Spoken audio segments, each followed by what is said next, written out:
Entre Laguneros. Conocernos para entendernos y valorarnos. Entre Laguneros. Acercarnos con respeto a ver eso que no siempre se ve. Entre Laguneros. Historias, anécdotas, gustos, posturas, desde lo más trascendente hasta lo más simple. Gran presenta. Entre Laguneros. Javier Garza Ramos y Marcela Pámanes entrevistan. Bienvenidos.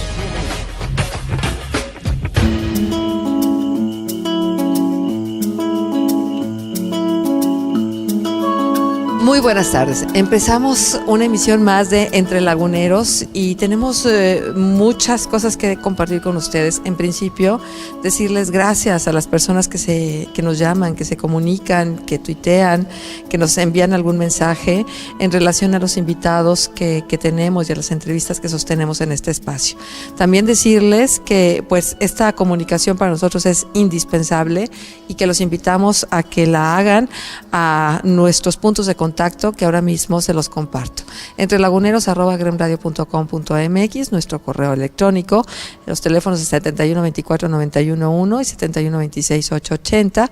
En Twitter estamos como @entrelaguneros. Y bueno, ahora sí, empezamos de lleno este espacio como todos los lunes. Javier Garza presente. Javier, buenas tardes. Gracias, Marcela, buenas tardes. Gracias por estar acá. Y hoy estamos en el foyer del Teatro Nazas. Este espacio nos es familiar porque hemos estado muchas veces aquí por diferentes motivos, haciendo este trabajo o bien como público de la Camerata de la Laguna. Hoy tenemos en Entre Laguneros al maestro Ramón Shade Villarreal. Y le agradecemos muchísimo que haya aceptado esta entrevista en Entre Laguneros. Empezamos entonces, Javier. Gracias, Marcela. Ramón, casi siempre empezamos con la infancia, o sea, por el principio. Sí. ¿Fuiste un niño musical? ¿Cantabas, tarareabas? Yo creo que sí, porque mira, desde muy chico en la casa siempre se hizo música. Mi mamá tocaba el piano. Por el lado de mi papá, la familia Shade, mi tía Mercedes, pues hizo una carrera como violinista. Gran violinista. Sí, entonces siempre estábamos rodeados. Yo crecí con las canciones de Cricri. Yo me acuerdo que teníamos un radio de esos antiguos que tenía un tocadisco y un radio y era así como un mueble. Y en cierta ocasión se rompió alguna ventanita de por ahí y me dicen que de niño me asomaba a ver los bulbos. Yo siempre pensé que Cricri vivía en esas casas, ¿no? Que de veras, es que tú sí te acuerdas de eso, la gente ahora no sabe, ¿verdad? Después vinieron los transistores, sí, y la lucecita y cómo terminaba cada uno. Yo pensé que era una ciudad y que ahí estaba Cricri de muy niño, porque oía mucho Cricri. Ese gran compositor. ¿En la radio lo oías? Sí, en el radio, o poniendo unos disquitos ahí en la casa, ¿verdad? Pero siempre la música jugó un papel muy importante. Yo recuerdo de niño, desde muy, muy niño, tenía unas tías abuelas que hacían posadas. Ella tocaba el órgano, cantaban, daban las partituras. Si tenías suerte te tocaba un instrumento de percusión, un triángulo, algo así. Nos peleábamos por un pandero. Entonces la música siempre, ya un poco más grande en el Instituto Francés de la Laguna, donde hice primaria y secundaria, fui parte del coro como niño cantor todavía con voz de alto, con el maestro Alejandro Vilalta. Entonces claro, la música siempre estuvo muy, muy presente en la casa, ¿no? Pero entonces quiere decir que el primer instrumento musical a lo mejor fue un triángulo o un pandero, lo que tuviste en tus manos. Pues sí, de niño, ¿verdad? Mucho antes yo siempre quise estudiar piano y le rogué. ¿Pero siempre? Sí, desde que yo veía mis tías abuelas tocando el órgano o a quien acompañaba mi tía Mercedes, que tengo grata memoria de Carlos Sáenz Caballero, Chale, como le decían. Ellos tocaban, yo siempre, yo quiero tocar el instrumento que toca el señor, el piano, y batallé mucho para que me llevaran a un maestro, cosa al revés ahora, ¿no? Ahora los niños les insisten mucho en que estudien y no quieren estudiar. Yo insistí mucho y después me llevaron con el maestro Ricardo Cermeño, con quien empecé a estudiar piano, y de ahí en adelante, ¿verdad? Sí. Ahora, tu primer acercamiento entonces ya formal fue a través del piano. Sí, digámoslo que ya de una manera formal, pero formando parte de tu actividad, de lo que tú querías hacer, ¿no? Para mí siempre fue de niño el lugar, el Sancto Sanctorum de la casa en casa de mi abuela, el estudio. En el estudio estaban libros, estaban discos y estaba el piano, estaba el violín de mi tía. Entonces, ese lugar, y bueno, estaban también los pistaches que nos robábamos de niños, ¿no? Hay que decirlo, ¿no? O chocolates, alguna cosa que le sacábamos a la abuelita, pero ese espacio siempre fue un espacio sagrado para mí, el espacio donde había todo aquello que me gustaba, que te deleitabas, ¿no? En ese lugar te sentías tú. Ahora, ¿en qué momento tomas la decisión de ser músico? Porque no es fácil, ni menos en un ambiente que se presta poco para eso. Mira, muy tardíamente, hay que decirlo, muy tardíamente, porque bueno, siempre seguí estudiando piano, estudié composición, dirección, y yo lo tenía como parte de mí, pero una parte muy importante de mí.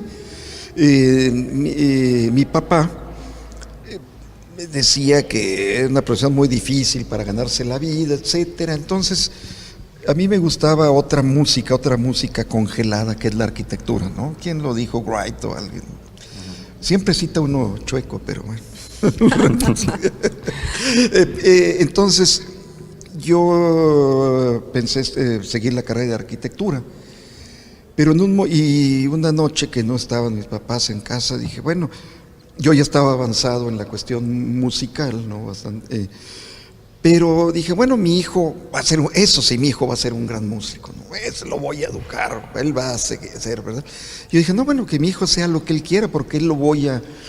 Y por ende dije yo, ¿por qué a mí también me van a obligar a hacer? No me obligaban, ¿verdad? Pero sí, y en ese momento decidí dedicar mi vida. ¿Cuántos años tenías?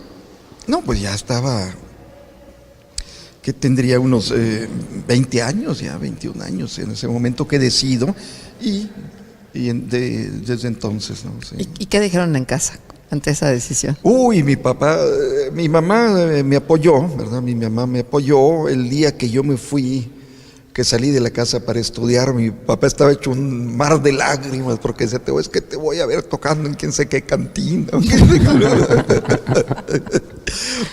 Te vas a... pues es muy difícil la vida para ganarse, y pues no lo ha sido. He vivido, digo, no vamos a ser millonarios ni muy ricos, ¿verdad? Pero me ha permitido esta profesión realmente vivir bien. Y eso por el lado puramente económico, que es a lo mejor el menos importante, ¿no? Sino por el plano de realización personal, pues creo que si volvieran a hacer sería lo mismo, ¿no? Ahora, ¿cómo eliges ser director de orquesta? Mira, mi instrumento era el piano, pero yo ya estaba con la cuestión de dirección. Por una cosa muy importante, a mí me gusta mucho la ópera. Uh-huh. Y el piano sirve mucho para preparar las óperas, ¿no? Sobre todo en Europa tú tienes que tener bien el piano para entrar a trabajar en los teatros y de ahí brincas a dirigir. No llegas todavía como el director, sino saliendo de la escuela, el piano te ayuda mucho para eso. Yo quería llevar las dos, pero me di cuenta que mis limitaciones en piano pues eran notables. Que si bien lo podía hacer, pero hay muchos pianistas, ¿no? Aquí no cabe la anécdota que platica el maestro Herrera de la Fuente, ¿no? Que él quería ser primero pianista. Dijo, no, es mucho trabajo y mucho, no va a ser compositor, ¿no? Y entonces, no, pues está muy difícil. Entonces me quedo director. Ahora, ¿recuerdas cuándo fue la primera vez que estuviste al frente de una orquesta? ¿Y recuerdas qué sentiste? Sí. Claro que lo recuerdo y lo recuerdo muy bien, ¿verdad? Fue casi, porque todavía yo no estaba en la escuela de música en Viena, ¿no? Y hacía falta un director. Vivíamos en Durango, yo cuando tenía 15 años nos fuimos a vivir a Durango por trabajo de mi papá, y entonces había que acompañar unas arias y unas canciones napolitanas, era un pequeño conjunto de cuerdas y algunos alientos, y falló el director, no estaba. Yo dije, bueno, pues yo creo que yo practiqué con los cantantes las obras a piano, creo que lo puedo dirigir. Y fue un momento mágico, fue la primera vez que yo me paré ante... seguramente que lo hice muy, muy mal, ¿eh? Pero entonces fue antes de recibir una educación formal de conductor de orquesta. Sí, curiosamente, o sea, me aventé así al ruedo, realmente a marcar el tiempo, que te digo, lo debo de hacer, pues todavía no lo hago bien, ¿no? Todavía me falta mucho, ¿no? Pero pero sí fue la primera vez, y esa sensación de poder ir jalando la música con algo maravilloso que son nada más las manos, ese contacto, que la música fuera manando de una indicación de tu mano, fue un momento mágico, maravilloso, ¿verdad? Que hacías así y empezaba a salir música, a lo mejor no como tú querías, ¿verdad? Pero desde ese momento, por ahí guardo algunas fotos y si las ves, estoy así como medio sublimado. ¿Y te quedó claro que ese iba a ser tu camino en el ámbito de la música? Sí, todavía no había decidido, como les decía, sino hasta después ya el llevar la música como mi manera de vivir, de ganarme la vida, ¿no? Pero todo indicaba, la verdad. Mira, yo me acuerdo en el colegio varias veces me corrieron de la clase por andar organizando orquestas ahí en secundaria con los alumnos. O sea, mira, tú vas a cantar ¿sí? Les ponía el otro, y estábamos en clase de aritmética o de álgebra, ¿no? Y me corrían de la clase. Me acuerdo, yo estoy en el Instituto Francés y me sacaban mucho de la clase. Y después, ya que estaba aquí, me invitaron a dar un concierto allá. Le dije, miren cómo es la vida. Curioso. Antes me corrían y me castigaban y ahora me están invitando a dirigir aquí, ¿verdad? Ahora, cuando llegas ya por primera vez a una clase de conducción de orquesta, ¿qué es lo primero que les enseñan? Mira, las primeras clases de dirección de orquesta las llevé yo con Manuel de Elías en México. Tuve algunas clases el conservatorio. con él. Yo te voy a decir es que me estoy acordando ahorita. Cuando yo ponía cosas de ópera, yo agarraba mi mamá tejía mucho y nos tejió muchos suéteres, yo todavía conservo, ella falleció, pero yo agarraba sus agujas de tejer, sobre todo las de madera, como batutas, y me ponía a dirigir en un disco o alguna cosa. Entonces mi primer batuta fue una aguja de tejer de mi mamá, ¿verdad? Realmente. Y después de estar con el maestro Manuel de Elías, voy yo a Viena. Me faltaba terminar composición para acceder ya a la clase de dirección de orquesta, ¿no? Pero claro, lo primero que te enseñan es la técnica. Primero tienen que saber, tienes buen oído, cómo anda toda la cuestión de piano, de armonía, de contrapunto, toda la teoría, y después empezar a aprender la conducción. Es decir, la técnica. Primero la técnica, ¿no? Después empezar a conocer las partituras, el análisis, desmenuzar una partitura hasta sus mínimas consecuencias, y después pararte ante una orquesta, porque afortunadamente en la escuela teníamos una orquesta sinfónica que estaba en la clase, ¿no? Y yo me acuerdo la primera vez que me tocó subirme, era la Sinfonía Sorpresa de Haydn, y bueno, pues vas con un nervio terrible, y allí te das cuenta pues de todo el camino que te falta por recorrer. Vamos a seguir en Entre Laguneros. Ahora vamos a la pausa comercial y estamos en 880M 91.1 Q FM, la estación que te escucha. Estamos conversando con el maestro Ramón Shade. Volvemos.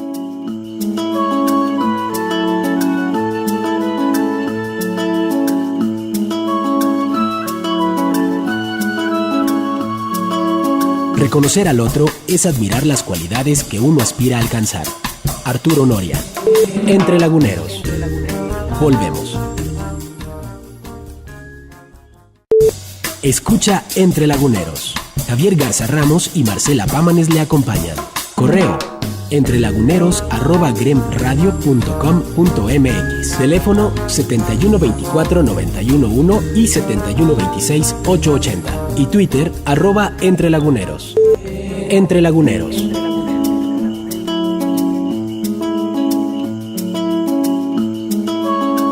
Continuamos Entre Laguneros, está al aire y nosotros estamos conversando con el maestro Ramón Shade, Javier Garza y una servidora, y honradísimos de estar aquí en el foyer del Teatro Naces realizando esta conversación. Y bueno, seguimos, maestro. Los directores de orquesta tienen fama, por un lado, de excéntricos y por el otro, de dictadores. ¿Es bien ganada esa apreciación? Mira, Marcela, yo siempre les digo a toda la gente, a la orquesta, que yo soy un alma de Dios, soy rete buena gente. Yo por eso te diría que no, ¿verdad? Yo creo que yo soy muy buena gente. Lo que pasa es que la gente no está muy de acuerdo conmigo. Es que la siguiente pregunta era precisamente si tú eras excéntrico, dictador, ninguno o las dos. Pues mira, yo creo que muchas cosas, y yo creo que es sano tener ciertas excentricidades, ¿no? Que no se salgan del círculo. Pero entonces, ¿cómo eres como director? Si no eres Pues ni yo- excéntrico ni pues yo digo que dictador. no, en serio digo, y no lo digo con bastante seriedad.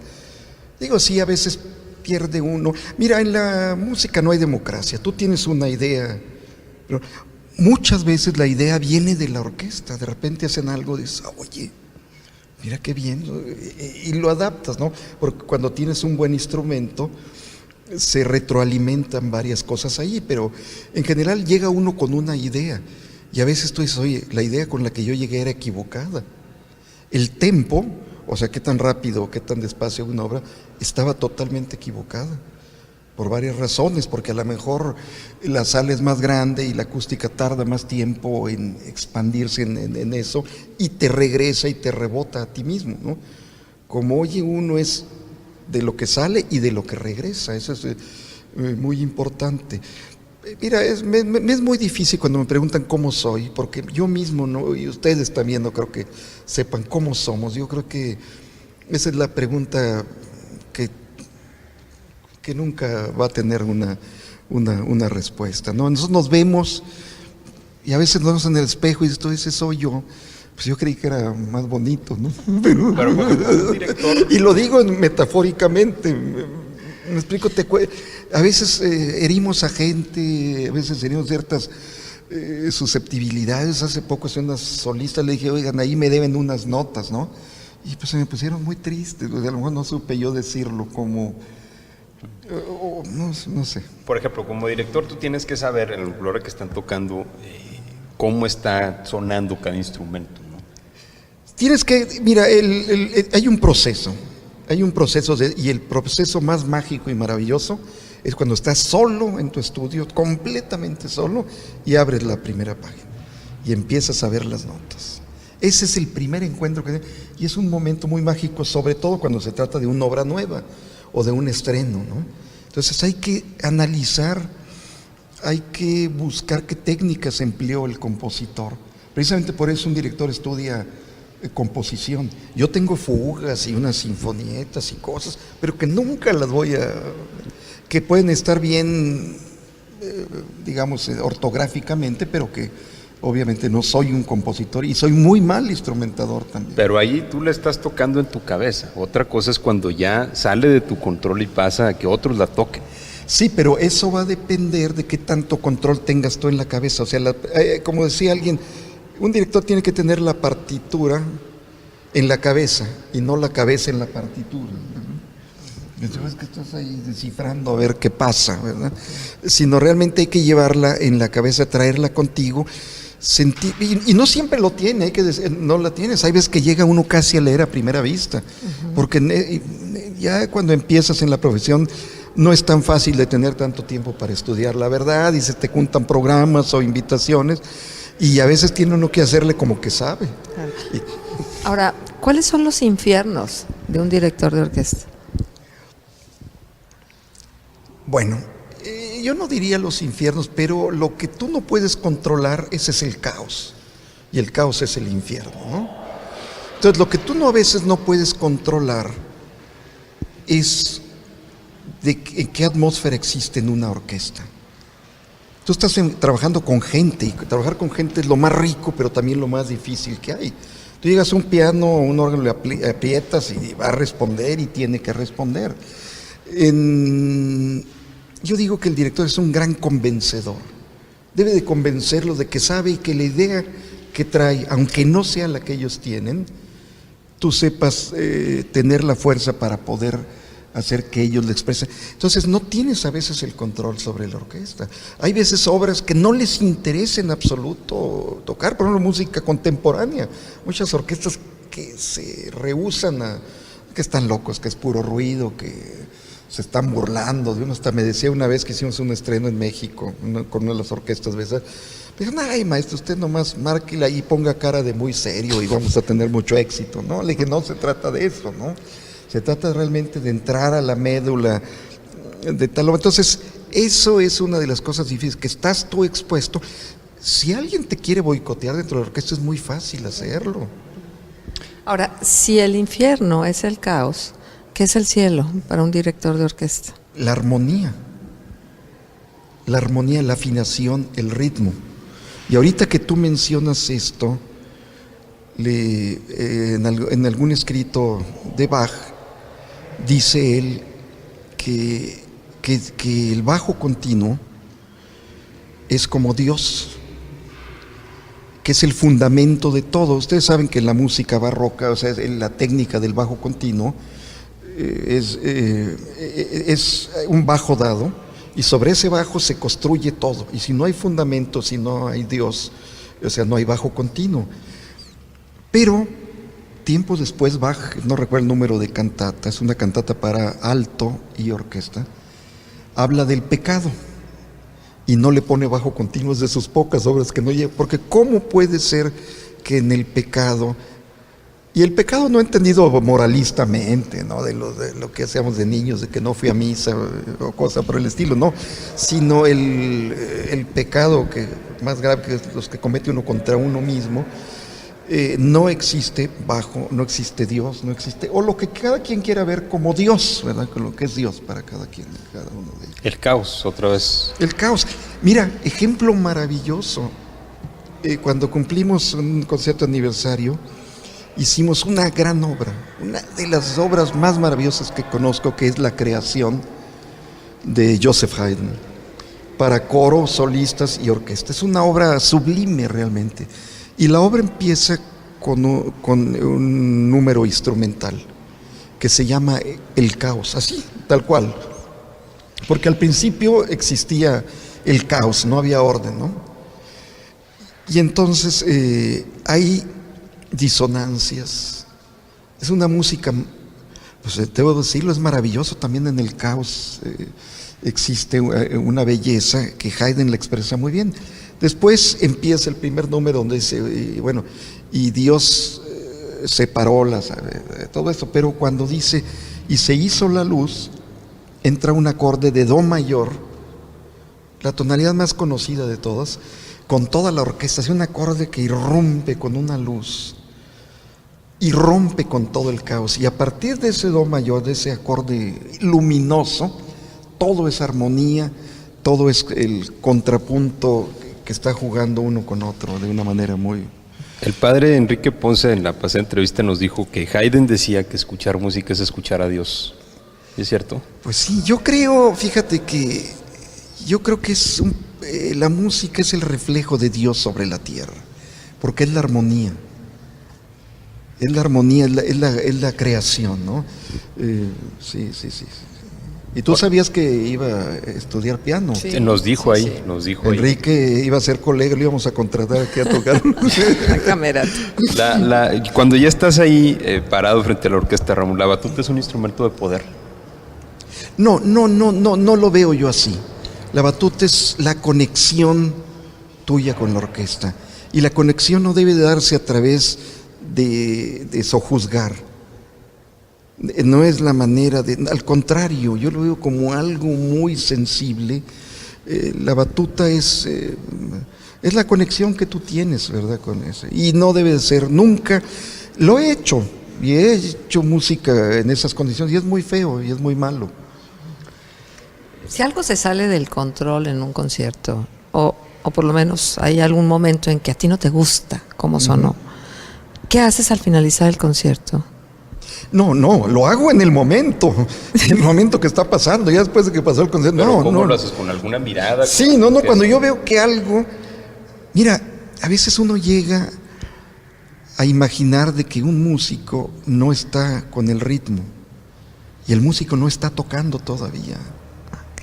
La dirección, yo diría, si ahorita se me ocurre una definición de dirección, es la anticipación de lo que va a pasar. La dirección es anticipar. Tú sabes qué quieres, pero tú tienes que anticipar muchas cosas. Lo que se llama anacruza o Auftakt en alemán. Tú estás hablando con la orquesta antes de.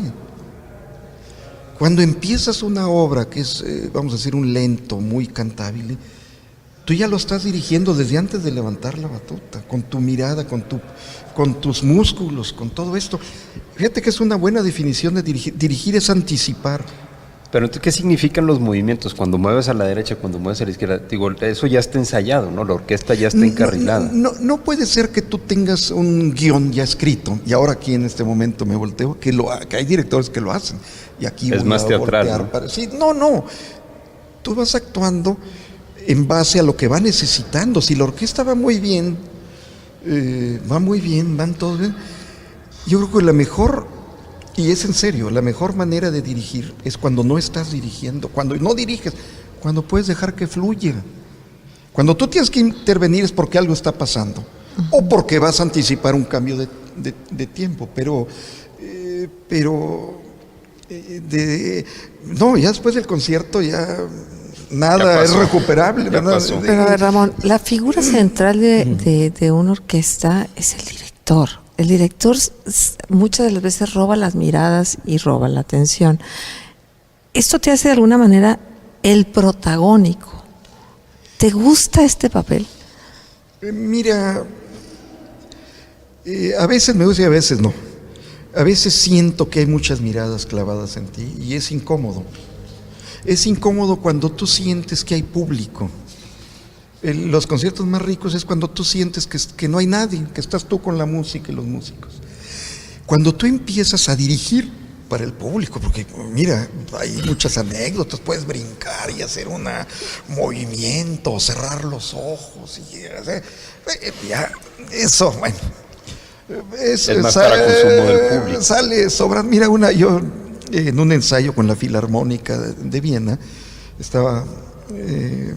me colaba mucho a los ensayos, dirigía Muti, y en la sinfonía, en la sexta sinfonía de Schubert hay un cambio de armonía que baja del cielo prácticamente, ¿no?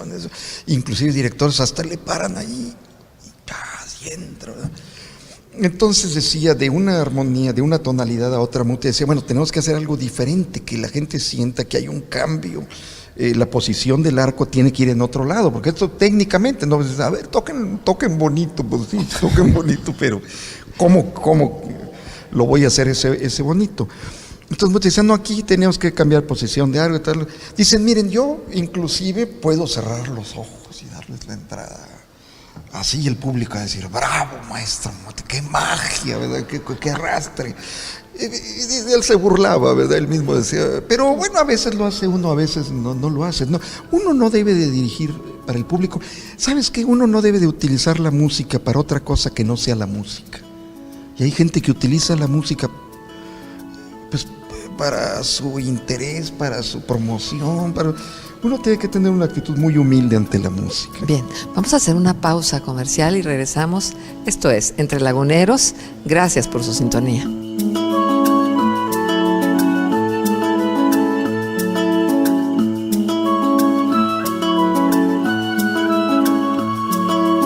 El éxito es dependiente del esfuerzo. Sófocles. Entre Laguneros. Volvemos. Escucha Entre Laguneros. Javier Garza Ramos y Marcela Pámanes le acompañan. Correo: entrelaguneros@gremradio.com.mx. Teléfono 7124-911 y 7126-880. Y Twitter @entrelaguneros. Entre Laguneros.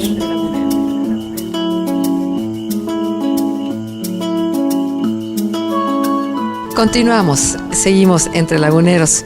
Estamos compartiendo con ustedes esta conversación con el maestro Ramón Shade, Javier Garza y una servidora. Javier, continuamos. Bueno, ya se nos fue el tiempo y se nos quedó el cuestionario. Bueno, ya Ramón, te vas a Viena, regresas de Viena. A propósito, rápidamente, Luis. te vas a Viena, regresas de Viena, pasas por Bellas Artes, por Guadalajara y en un momento te hablan de Torreón y decir, vamos a formar la Camerata de Coahuila. ¿Cuál es tu primera reacción? Pues dije, tan locuaces. Dije, realmente, digo, con todo respeto, ¿no? Digo, por los que dije, pues, ¿qué eso que van a hacer una orquesta? Pues es muy difícil, esas cuestiones son utópicas, ¿verdad? Y todo eso me hablaron y vine yo, examiné el proyecto, pensé que había que adecuarlo, que había que hacerle unos cambios, ¿verdad? Ellos pensaban hacer una orquesta grande y yo dije, no, hay que empezar con una orquesta pequeña, que vaya creciendo, que lleve todo eso. Pero a mí no me dijeron, te vamos a ofrecer esta chamba. Y dije, bueno, ahí nos vemos, ¿verdad? Y después me dicen, ¿te gustaría, porque ya para entonces nos hablábamos de tú, encabezar este? Y dije, claro que me encantaría, pero déjenme hablar con mi esposa, ¿no? Ahorita platicaba yo con Marcela, mi mujer, mi pareja, mi esposa tiene una vida profesional propia. Y entonces pues tenemos que estar compaginados los dos en ese aspecto, ¿verdad? Ella de una manera pues muy generosa, de veras, decide que nos venir a Torreón con nuestro hijo. Venimos a crear todo esto y bueno, pues el resto lo conocen ustedes. ¿En algún momento pensaste esto no va a funcionar? Nunca. ¿No? Ya que empezó, Sí. con la gente tan decidida, con el público de aquí, ¿cómo se llama? Dije, esto va a ir hacia adelante, ¿verdad? Cuando lo vimos, a mí me da mucho miedo, los proyectos tienen una vida, las gentes que estamos dentro de un proyecto también tenemos una vida. La mía ha sido larga, pero por ejemplo, si hay un cambio en un momento dado, yo ya dejo una orquesta pues que yo creo que ya se consolidó, ¿no? Pero en los primeros años había un cambio gubernamental o alguna cosa que dice, no, pues va a entrar el primo de quién sabe quién, o no sé. Me daba miedo dejarlo en ese momento. ¿Por qué? Porque el niño todavía no estaba... Ahorita ya camine. Para que camine, si ¿verdad? se Sí. pudiera hacer una comparación entre la línea de vida de la camerata y la línea de vida de un ser humano, ¿en qué momento se encontraría la camerata? Yo que es joven, muy joven, yo creo que está en la adolescencia o preadolescencia, por ahí, ¿verdad? Porque pues las vidas de esas no se cuentan por años humanos. Déjame preguntarte algo, ¿cómo haces para conservar la pasión cada vez que estás al frente de la camerata? ¿Y qué haces con ese desgaste natural de la repetición? ¿Y cómo haces para que no influya en ti? La que lo hace es la música. La misma música hace que eso no sea, porque la música nunca puede ser igual, ¿no? Ahorita tuvimos 4 funciones de Don Pasquale, por ejemplo. Pero, por ejemplo, en Austria tenía yo 38 funciones de Viuda Alegre en el año. ¿Cómo vamos a hacer? A mí me gusta mucho cambiar ciertas cosas en la música sin ir en contra del compositor, e ir probando a los músicos y a los solistas y dice, oiga maestro, pero este no lo marcó de una manera y ahora sí, pues es como para ver si ustedes están vivos, para romper esa rutina, ¿verdad? Yo creo que esa es una de las cosas que la carrera moderna de un director hace. Un peligro de ser rutinario, sí lo existe. ¿Cuál es tu pieza de música favorita para escuchar? Mira, yo te diría, así para verme guapo, diría, pues la que estoy haciendo ahorita. Pero no es cierto. No existe una obra que yo pueda decir, esta es mi obra. Hay en cada época cosas maravillosas y en la variedad está el sabor, está lo maravilloso, hacer un Stravinsky, un Pájaro de Fuego, hacerle, como decíamos ahorita, la creación.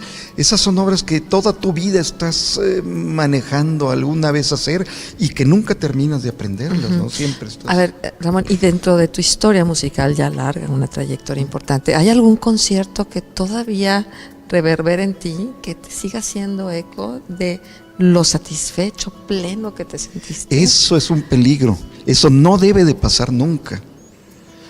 Hay conciertos en los que sales muy contento, otros que sales muy enojado, de veras, otros que sales frustrado, otras que dices, ¿qué hago en la música, verdad?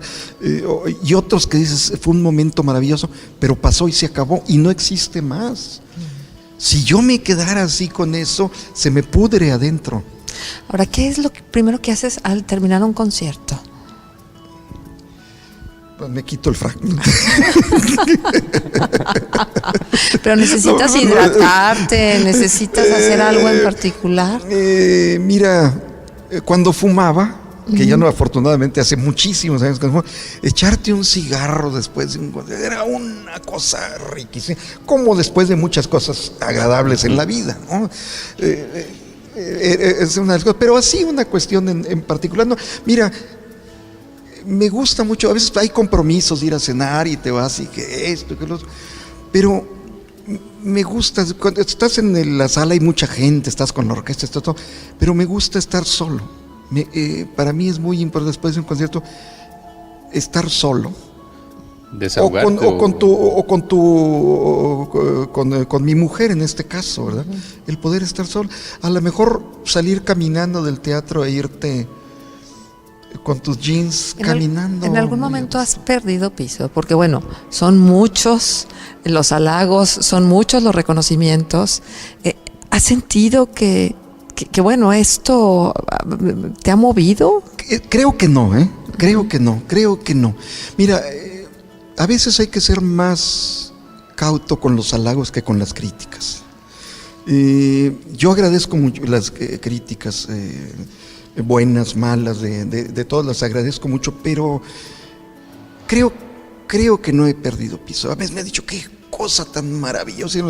Dije, no, pues mira, estuvo mal esto, estuvo mal otro. Un director es un crítico, y si yo escribiera las críticas sobre mis conciertos ya me hubiera enojado yo conmigo mismo. ¿Y el público lagunero ha evolucionado? El público lagunero es fabuloso, lo hemos visto en los diferentes lados, donde dirijo y donde hemos estado con la orquesta. Por ejemplo, ahorita en la ópera, la gente se prendió que era una ópera cómica, se agarró, sientes al público contigo, ¿no? El público tiene esa gran frescura. Y es un público que está aprendiendo, que ya no aplaude cualquier cosa. Y te dicen, oye, que tal instrumento echó sus pitos. Pues sí, echó sus pitos, y qué bueno que te das cuenta, ¿verdad? Y que pasaron. Ahí corres el riesgo de que el público se vuelva cada vez más exigente y que corres el riesgo de estancarte, ¿no?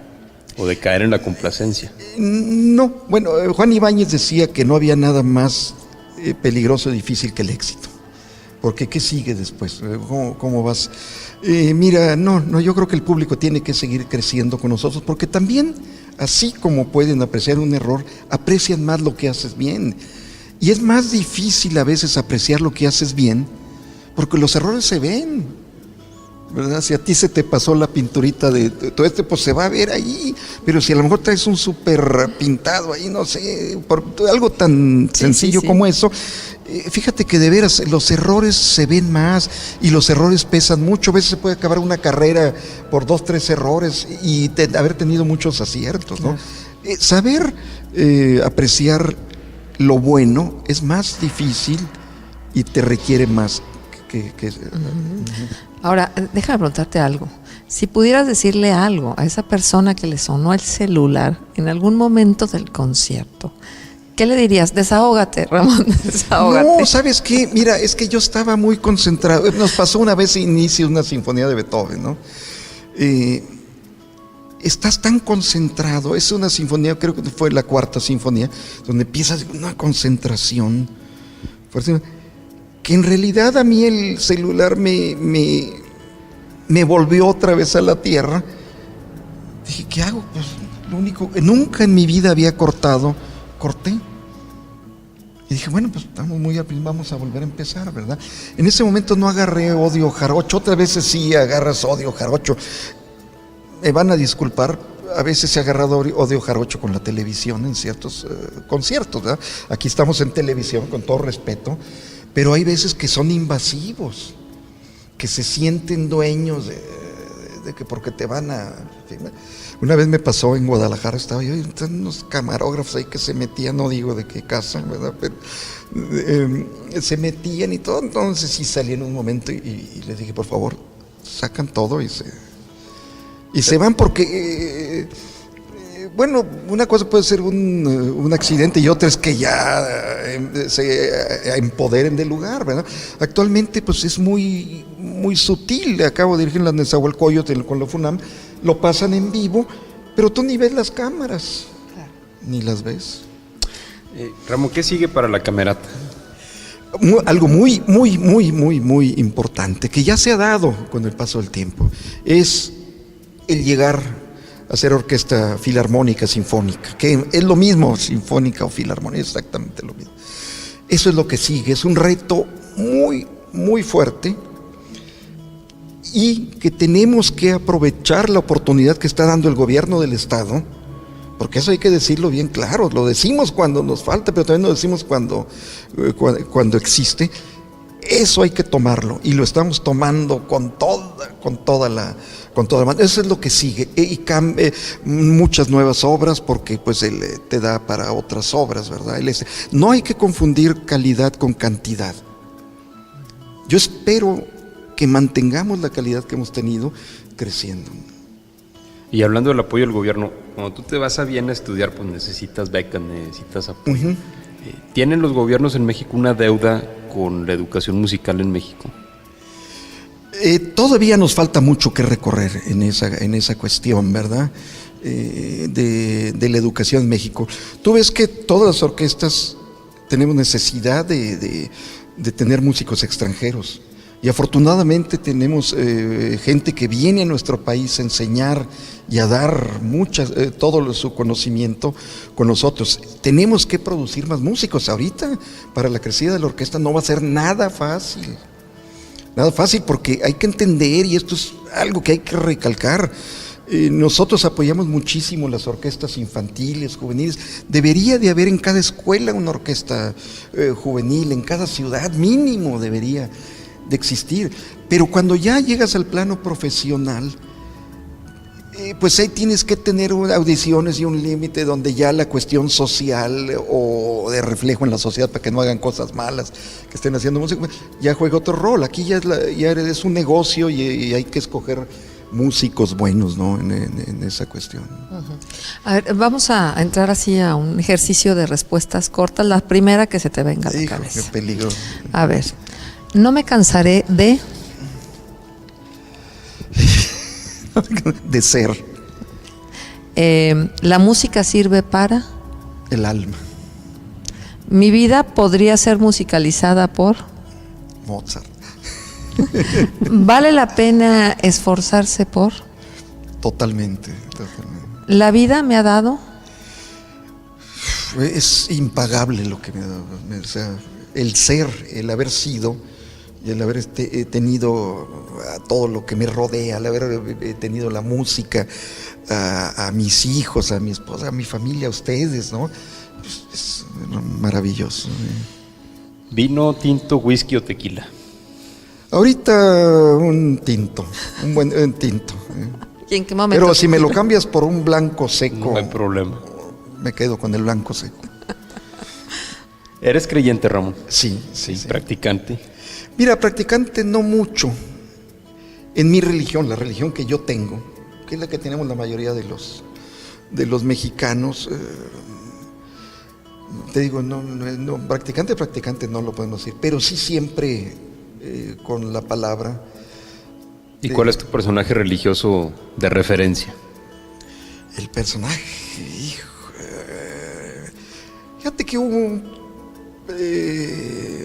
bueno, ya decir Jesús es entrar a un lugar común, ¿verdad? Pero